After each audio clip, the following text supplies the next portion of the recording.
भक्तों, नया साल शुरू होने से पहले बासी रोटी का यह उपाय चुपचाप कर लेना, आपकी 7 जन्मों की गरीबी हमेशा के लिए दूर हो जाएगी। नए साल में माता लक्ष्मी आपकी जिंदगी में इतना धन बरसाएगी कि आपसे संभाला नहीं जाएगा। जिंदगी के सारे दुख दूर हो जाएंगे। मनचाही शादी करनी है तो वह भी हो जाएगी। गंभीर से गंभीर बीमारियों से मुक्ति मिल जाएगी। परिवार में सुख शांति आएगी। प्यारे साथियों, बासी रोटी का यह उपाय आपकी जिंदगी को पूरी तरह से बदल देगा और आने वाले नए साल में आपकी जिंदगी स्वर्ग से भी बेहतरीन बन जाएगी। मुझे पता है आप अपने जीवन में बहुत दुख झेल रहे हो, बहुत परेशानी आपने इस साल सही है, लेकिन भक्तों, नया साल बस कुछ ही दिनों में शुरू हो रहा है और अगर आप अभी यह बासी रोटी का उपाय कर लेंगे तो आपके घर में माता लक्ष्मी दौड़ी चली आएगी और हमेशा हमेशा के लिए रहने लगेगी। आप जहां काम करेंगे, जिस चीज को हाथ मिलेंगे, वहां से धन दौलत आपको मिलने लगेगा और इतना पैसा आएगा कि आप भी सोचोगे कि मैं इसे कहां कहां रखूं। भक्तों, आज मैं आपसे कोई साधारण बात नहीं कह रहा हूं। आज जो शब्द मेरे मुख से निकलने वाले हैं वे केवल आवाज नहीं है, वे अनुभव हैं, वे शास्त्रों की गहराइयों से निकली हुई चेतावनियां हैं। यह कोई कथा नहीं है, कोई मनोरंजन नहीं है, बल्कि वह सत्य है जिसे सुनकर कई लोग चुप हो जाते हैं और कई लोग डर जाते हैं, क्योंकि यह वह ज्ञान है जो हर किसी को नहीं बताया जाता। हर कान इसके योग्य नहीं होता। शास्त्रों में यह सब लिखा हुआ है, संतों ने इसे जिया है, लेकिन इसे उन्हीं तक सीमित रखा गया जो इसे संभाल सके, क्योंकि यह उपाय अगर गलत हाथों में चला जाए तो वरदान नहीं, बोझ बन जाता है। लेकिन अगर सही व्यक्ति के हाथ लग जाए तो सुन लीजिए, तब केवल हालात नहीं बदलते, तब भाग्य को भी झुकना पड़ता है। नया साल आने वाला है और बहुत लोग सोचते हैं कि नया साल मतलब नई तारीख, नया कैलेंडर, नया मोबाइल वॉलपेपर और कुछ नए संकल्प। लेकिन जो जीवन को समझता है, जो कर्म को पहचानता है, वह जानता है कि नया साल केवल दिन नहीं बदलता। नया साल पुराने कर्मों का वही खाता खोलता है। जो आपने वर्षों में बोया है वही इस नए साल में उगने वाला है। कुछ लोगों के लिए नया साल अवसर बनकर आता है और कुछ के लिए चेतावनी बनकर। इसलिए अगर हर साल नया साल आता है और आपकी हालत वही की वही रहती है तो दोष समय का नहीं है, दोष किस्मत का भी नहीं है, दोष आपके कर्मों का है। अगर आपके जीवन में गरीबी पीछा नहीं छोड़ रही, चाहे आप कितना भी मेहनत कर लें, चाहे दिन रात खप जाए, फिर भी पैसा हाथ में टिकता नहीं। अगर कर्ज उतरने का नाम नहीं ले रहा, एक जाता है तो दूसरा सिर पर बैठ जाता है। अगर विवाह की बात बनते बनते टूट जाती है, रिश्ते आते हैं लेकिन टिकते नहीं, बार बार अपमान और निराशा हाथ लगती है। अगर शत्रु बिना कारण नुकसान पहुंचा रहे हैं, बदनामी हो रही है, झूठे आरोप लग रहे हैं और आप समझ ही नहीं पा रहे कि किसका दोष है, या फिर शरीर दवा खाकर भी ठीक नहीं हो रहा, इलाज चलता है लेकिन राहत नहीं मिलती, मन भारी रहता है, नींद नहीं आती, तो उस समय अपने भाग्य को मत कोसिए। उस समय समझ लीजिए कि दोष भाग्य का नहीं है, दोष आपके कर्मों का है। और कर्म सुधारने का सबसे सरल मार्ग कोई कठिन तपस्या नहीं है, कोई महंगा यज्ञ नहीं है, कोई दिखावटी पूजा नहीं है। कर्म सुधारने का सबसे पहला और सबसे मूल रास्ता है अन्न का सम्मान। शास्त्र कहते हैं कि जिस व्यक्ति ने अन्न को समझ लिया उसने जीवन को समझ लिया, और जिसने अन्न का अपमान किया उसने अनजाने में अपने भाग्य का अपमान कर दिया। बासी रोटी, इस शब्द को सुनते ही बहुत लोगों के मन में घृणा आती है। लोग इसे तुच्छ समझते हैं, बेकार समझते हैं, फेंक देने योग्य समझते हैं। लेकिन ध्यान से सुनिएगा, बासी रोटी तुच्छ नहीं है, बासी रोटी तपस्या है, ये अन्न की परीक्षा है। ताजा भोजन तो हर कोई सम्मान कर लेता है, लेकिन बासी अन्न का सम्मान वही करता है जिसके भीतर संस्कार जीवित होते हैं। शास्त्रों में साफ लिखा है कि जिस घर में बासी अन्न का अपमान होता है उस घर में लक्ष्मी प्रवेश तो कर सकती है लेकिन टिकती नहीं। वह आती है, देखती है और चुपचाप लौट जाती है। और इसके उलट जिस घर में बासी अन्न का सदुपयोग होता है, जहां रोटी को केवल पेट भरने की चीज नहीं बल्कि ईश्वर का प्रसाद माना जाता है, वहां दरिद्रता डर कर भागती है। वहाँ गरीबी टिक नहीं पाती, वहाँ कर्ज जड़ नहीं पकड़ पाता, वहाँ दुर्भाग्य ठहर नहीं पाता, क्योंकि अन्न के साथ जुड़ी हुई ऊर्जा सीधी कर्म फल दाता तक जाती है। लेकिन ध्यान रखिए, यह कोई हल्का उपाय नहीं है, यह कोई खेल नहीं है। इसलिए इसे करने से पहले कुछ कठोर नियम हैं, जिन्हें तोड़ दिया तो उपाय निष्फल ही नहीं होगा, उल्टा प्रभाव भी दिखा सकता है। पहला नियम, ये उपाय गुप्त रहेगा। जिस दिन आपने किसी को बता दिया उसी दिन इसका प्रभाव टूटने लगता है। दूसरा, इसे हंसी मजाक में नहीं करेंगे, क्योंकि कर्म मजाक नहीं समझता। तीसरा, मोबाइल हाथ में लेकर वीडियो देखते हुए बातें करते हुए ये उपाय नहीं होगा। चौथा, इसे करते समय मन में जरा सा भी संशय आया कि पता नहीं होगा या नहीं, तो उसी क्षण उपाय की शक्ति समाप्त हो जाती है। और पांचवा नियम, यह उपाय वही करें जो सच में परेशान है, दिखावे के लिए नहीं। याद रखिए भाइयों और बहनों, ईश्वर शब्द नहीं देखता, भावना देखता है। कर्म दिखावा नहीं समझता, नियत समझता है। और अन्न कभी झूठ स्वीकार नहीं करता। भाइयों और बहनों, अब मैं जिस विषय पर बोलने जा रहा हूं वह केवल धन का नहीं है, यह केवल उधार का नहीं है, यह उस पीड़ा का विषय है जिसे वही समझ सकता है जिसने कर्ज का बोझ अपने सीने पर रखा हो। कर्ज केवल जेब को खाली नहीं करता, कर्ज इंसान की आत्मा को भी तोड़ देता है। कर्ज वाला आदमी दिन में हंसता है लेकिन रात को जागता है, उसके घर में सब कुछ होता है फिर भी शांति नहीं होती।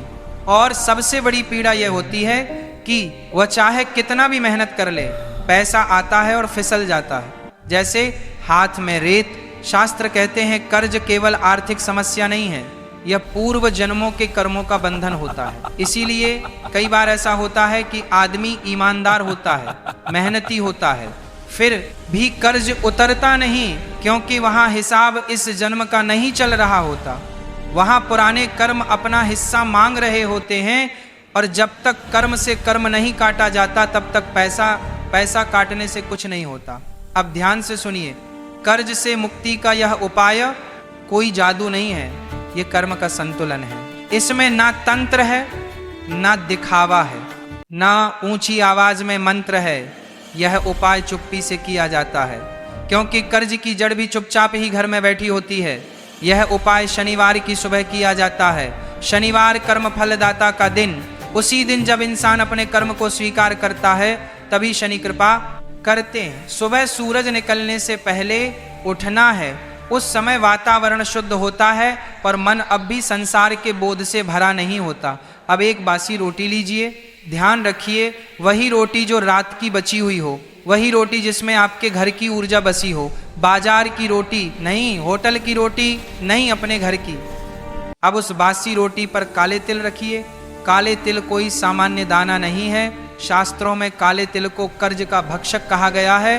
काले तिल कर्मों का भार अपने ऊपर ले लेते हैं, इसीलिए हर पितृ कर्म, हर शनि दोष, हर कर्ज मुक्ति में काले तिल का प्रयोग होता है। यह केवल प्रतीक नहीं है, यह ऊर्जा का माध्यम है। अब उस रोटी को लेकर घर से बाहर जाइए, किसी को बताए बिना रास्ते में किसी से बात नहीं करनी है, मोबाइल हाथ में नहीं होना चाहिए, मन शांत रखें, सीधे पीपल के पेड़ के पास जाइए। पीपल वह वृक्ष है जहां पृथ्वी की नकारात्मक ऊर्जा खींचकर चली जाती है।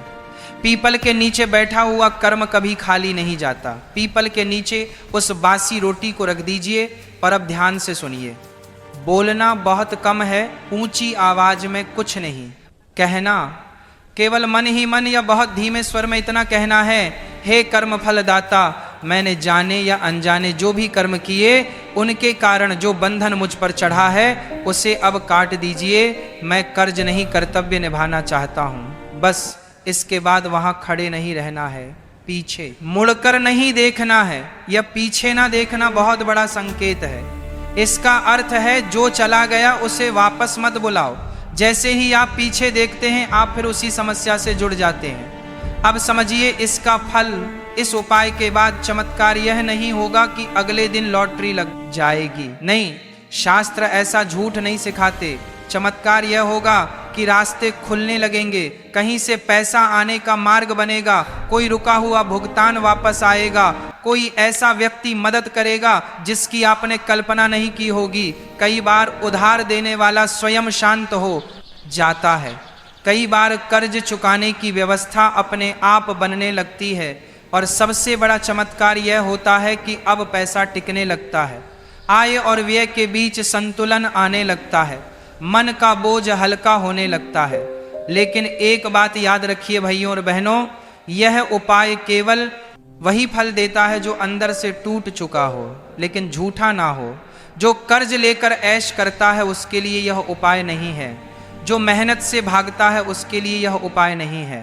यह उपाय उसके लिए है जो कर्ज से शर्मिंदा है, जो रात को ईश्वर से रोता है और जो सच में मुक्त होना चाहता है। शनिदेव दंड नहीं देते, वे सुधार का अवसर देते हैं, और जब इंसान झुकता है तभी शनि पिघलते हैं। अगर यह उपाय श्रद्धा से किया गया तो कर्ज का पहाड़ भी रेत की तरह ढाने लगता है। अब मैं जिस विषय पर बोलने जा रहा हूं वह धन से भी अधिक संवेदनशील है, क्योंकि धन चला जाए तो वापस आ सकता है, लेकिन जब जीवन में विवाह का समय निकलता चला जाता है तो मन के भीतर एक खालीपन बस जाता है। हर घर में यह पीड़ा दिखती नहीं, लेकिन भीतर ही भीतर जलाती रहती है। माँ बाप की आंखें रास्ता देखती हैं, रिश्तेदार सवाल पूछते हैं, समाज ताने देता है और व्यक्ति स्वयं को दोषी मानने लगता है।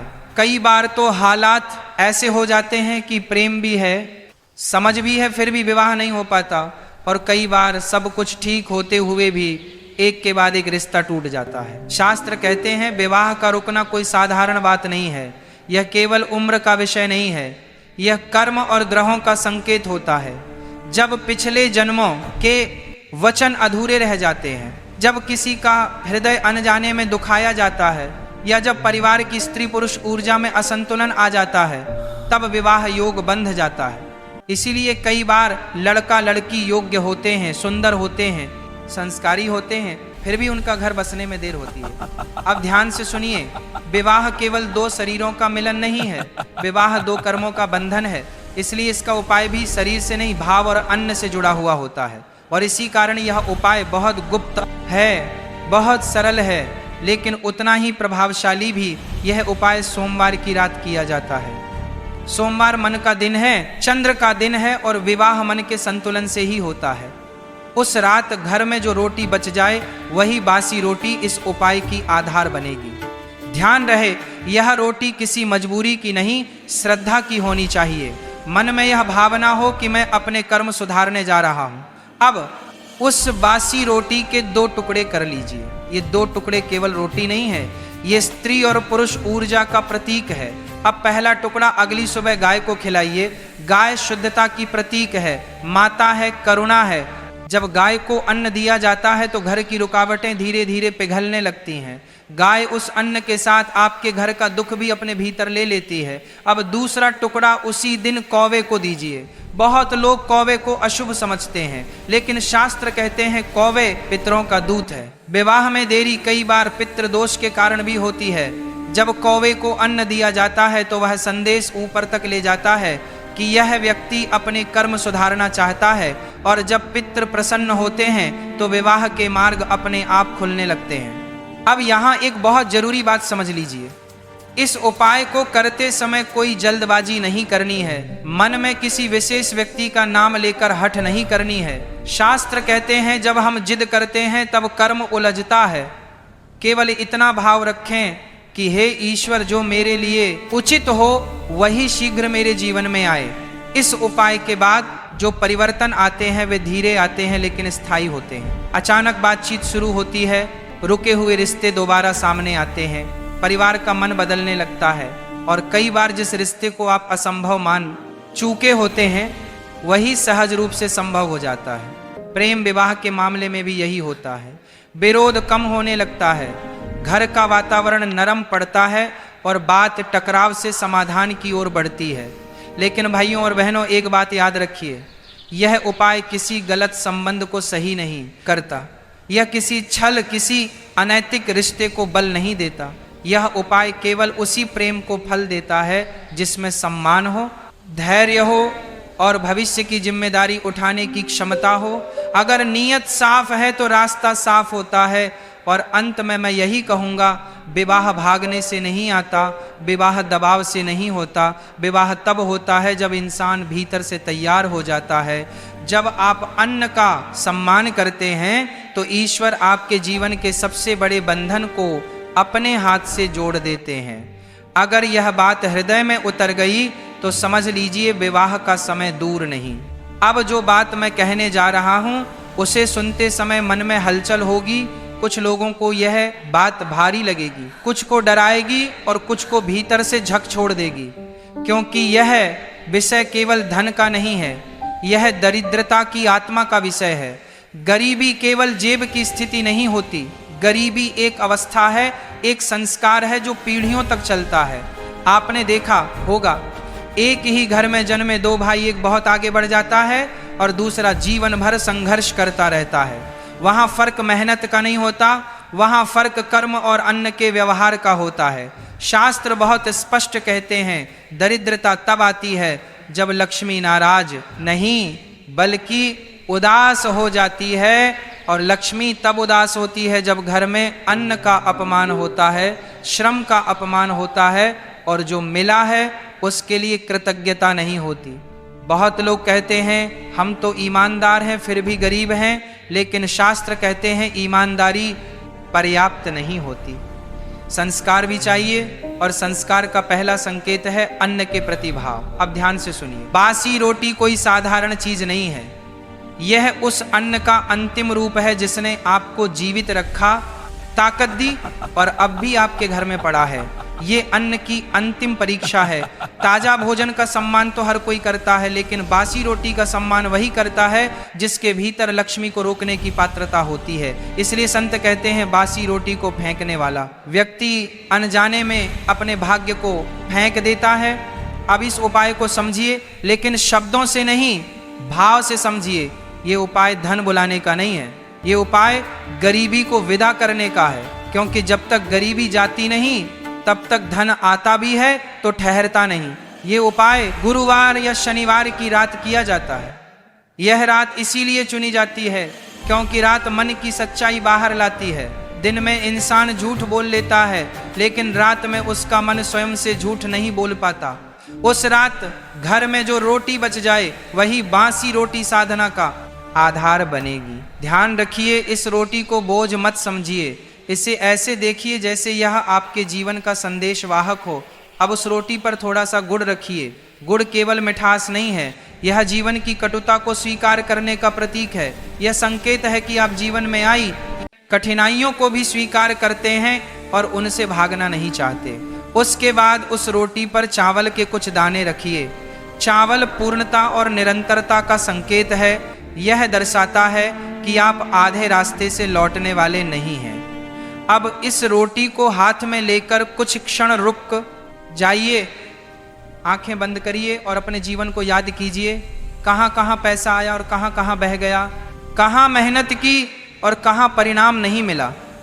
और फिर मन ही मन यह स्वीकार कीजिए कि कहीं ना कहीं मुझसे भी भूल हुई है। यही स्वीकार इस उपाय की आत्मा है। अब सूर्योदय से पहले घर से बाहर निकल जाइए। किसी को बताए बिना यह गुप्तता इसलिए आवश्यक है क्योंकि लक्ष्मी दिखावे से नहीं आती। रास्ते में किसी से बात नहीं करनी है, मोबाइल नहीं देखना है। मन को शांत रखते हुए ऐसे चलिए जैसे आप कोई भारी बोझ उतारने जा रहे हो। अब किसी ऐसे स्थान पर जाइए जहां गाय का आना जाना होता हो। गाय इस धरती पर चलती हुई करुणा है। जब आप गाय के मार्ग पर अन्न रखते हैं तो वह अन्न केवल गाय तक नहीं जाता, वह आपके कर्मों की सूचना ऊपर तक पहुंचाता है। उस स्थान पर बासी रोटी रख दीजिए। गाय दिखे तो उसे स्वयं खिला दीजिए, और अगर ना दिखे तो भी चिंता मत करिए, नियत पहुंच चुकी होती है। अब बहुत धीमे स्वर में या केवल मन में इतना कहिए, हे अन्नपूर्णा माता, मैंने कभी जानकर कभी अनजाने में अन्न, श्रम और समय का अपमान किया। आज मैं वह बोझ आपको सौंपता हूँ। मेरे जीवन से अभाव का संस्कार निकाल दीजिए और मुझे धन नहीं धन के योग्य बना दीजिए।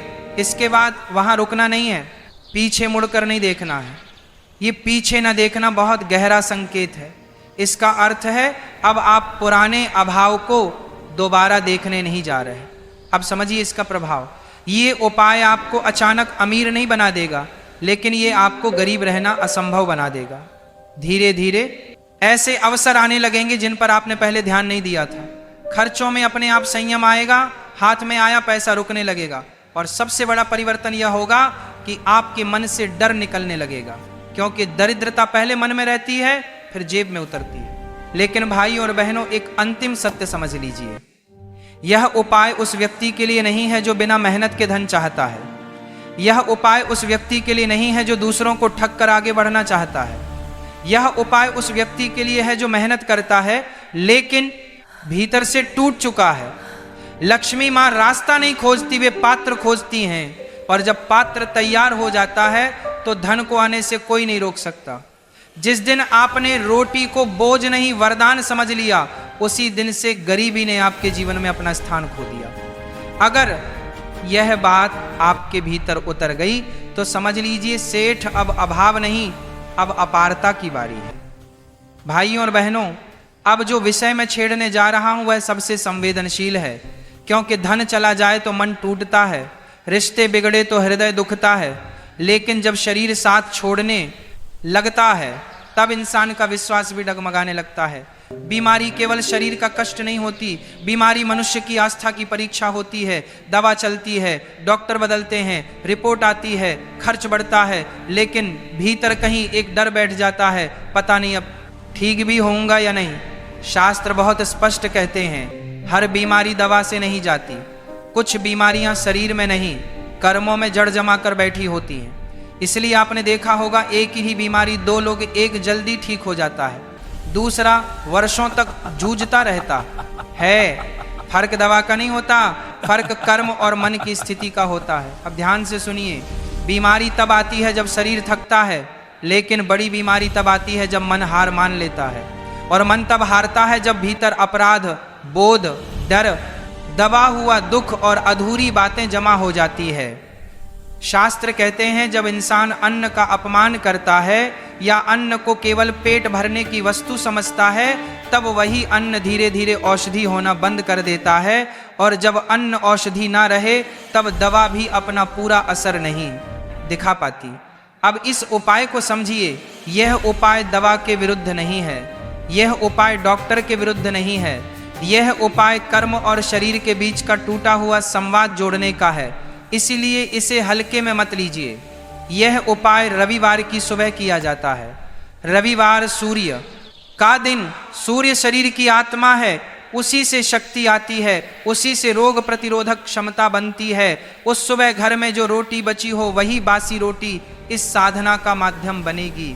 याद रखिए, यह वही रोटी होनी चाहिए जिसने आपको पोषण दिया हो, क्योंकि शरीर को वही अन्न ठीक करता है जो कभी उसे जीवित रख चुका हो। अब उस बासी रोटी के साथ थोड़ा सा गुड़ लीजिए। गुड़ यहाँ मिठास के लिए नहीं है, गुड़ यहाँ कटु अनुभवों को स्वीकार करने का प्रतीक है। बहुत सी बीमारियां इसलिए बढ़ जाती हैं क्योंकि इंसान अपने दुख को दबा कर रखता है। अब उस रोटी और गुड़ को लेकर किसी चींटी के स्थान पर जाइए। चींटी छोटी है लेकिन सामूहिक शक्ति का प्रतीक है। चींटी अन्न का अपमान नहीं करती, वह हर कण को जीवन मानती है।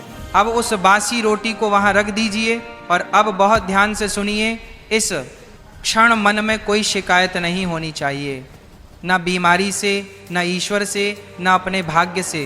केवल एक स्वीकार होना चाहिए, मन ही मन या बहुत धीमे स्वर में इतना कहिए, हे जीवन देने वाले, मैंने जाने या अनजाने में अपने शरीर का अपमान किया, मैंने थकान को नजरअंदाज किया, मैंने दुख को दबाया, मैंने अन्न को हल्के में लिया। आज मैं यह भार छोड़ रहा हूँ, मेरे शरीर को फिर से स्वस्थ होने की अनुमति दीजिए। इसके बाद वहाँ रुकना नहीं है, पीछे मुड़कर नहीं देखना है। यह पीछे ना देखना इस बात का संकेत है कि अब आप बीमारी को अपनी पहचान नहीं बनाएंगे। आप ये स्वीकार करेंगे कि बीमारी आई है, लेकिन अब वह आपकी कहानी नहीं रहेगी। अब समझिए इसका प्रभाव। यह उपाय तुरंत रिपोर्ट नहीं बदलता, लेकिन यह शरीर की लड़ने की शक्ति जगा देता है। धीरे धीरे दवा असर दिखाने लगती है, दर्द की तीव्रता कम होती है, मन हल्का होने लगता है, नींद सुधरती है, और जब मन शांत होता है तब शरीर अपने आप मरम्मत शुरू कर देता है। बहुत लोग पूछते हैं, क्या इससे बड़ी बीमारी भी ठीक हो सकती है? शास्त्र उत्तर देते हैं, जब मनुष्य जीने का निर्णय कर ले तो शरीर उसका साथ छोड़ने की हिम्मत नहीं करता। लेकिन भाइयों और बहनों, एक बात बहुत स्पष्ट समझ लीजिए, यह उपाय उसी पर असर करता है जो बीमारी को अपना अंत नहीं मानता बल्कि उसे एक संदेश मानता है। जो व्यक्ति भीतर से कह देता है अब मैं हार गया, उसके लिए कोई उपाय नहीं चलता। पर जो व्यक्ति कहता है मैं अभी जीवित हूं, उसके लिए ईश्वर भी रास्ता बना देते हैं। बीमारी दंड नहीं है, बीमारी संकेत है, और जो संकेत को समझ लेता है वह पीड़ा से आगे निकल जाता है। जिस दिन आपने अन्न को फिर से औषधि मान लिया, उसी दिन से आपके शरीर ने ठीक होने की प्रक्रिया शुरू कर दी। अगर यह बात आपके भीतर उतर गई तो समझ लीजिए, सेठ बीमारी चाहे कितनी भी बड़ी हो, आत्मा के सामने वह टिक नहीं सकती। 2026 आपके लिए कैसा रहेगा, ये ग्रह तय नहीं करते, ये भाग्य अकेले तय नहीं करता, ये आप तय करते हैं अपने भाव, अपने संकल्प और अपने कर्म से। अब ध्यान से सुनिए, अगर आप चाहते हैं कि 2026 में धन की चिंता कम हो, स्वास्थ्य डगमगाए नहीं, रिश्तों में मिठास बनी रहे और मन हर सुबह हल्का महसूस करें, तो इसके लिए कोई कठिन साधना नहीं है। इसके लिए केवल एक शांत, सच्चा और सरल उपाय है, अपने पुराने वर्ष को सम्मान के साथ विदा करना। नए साल से एक दिन पहले की रात घर में जो रोटी बच जाए, वही बासी रोटी इस संकल्प की साक्षी बनेगी। इसे देखते समय मन में कोई नकारात्मक भाव मत लाना। इसे ऐसे देखना जैसे यह आपके पूरे साल की मेहनत, संघर्ष और सीख को अपने भीतर समेटे हुए हो। अब इस रोटी के साथ 3 चीजें जोड़िए, लेकिन भाव के साथ थोड़ा सा गुड़, ताकि 2026 में जीवन की मिठास बनी रहे। कुछ चावल के दाने ताकि काम अधूरे ना रहे, और एक छोटा सा तिल ताकि पुराने बोझ हल्के हो जाए। अब इस रोटी को हाथ में लेकर आंखें बंद कीजिए और अपने आप से बहुत प्यार से इतना कहिए, मैंने जितना किया उतना कर पाया, जहां गलत हुआ वहां सीख ली, जहां टूटा वहां मजबूत हुआ। अब मैं नए साल में हल्के मन से प्रवेश करना चाहता हूं, बस यही भाव पर्याप्त है। अब अगले दिन सूर्योदय से पहले यह रोटी लेकर घर से बाहर निकल जाइए, किसी को बताए बिना जल्दबाजी। ऐसे चलिए जैसे आप अपने जीवन की एक भारी थकान उतारने जा रहे हो। किसी ऐसे स्थान पर जहां पशु या पक्षी आते हो, वहां यह रोटी रख दीजिए या खिला दीजिए, और मन ही मन बहुत सरल शब्दों में कहिए, हे जीवन देने वाले, 2026 में मेरे जीवन में संतुलन बनाए रखना। जहां आवश्यकता हो वहां अवसर देना, जहां कमजोरी हो वहां समझ देना, और जहां खुशी मिले वहां कृतज्ञ रहना सिखाना। इसके बाद शांति से लौट आइए, पीछे मत देखिए, क्योंकि पीछे देखने का अर्थ है पुराने बोझ को फिर उठाना।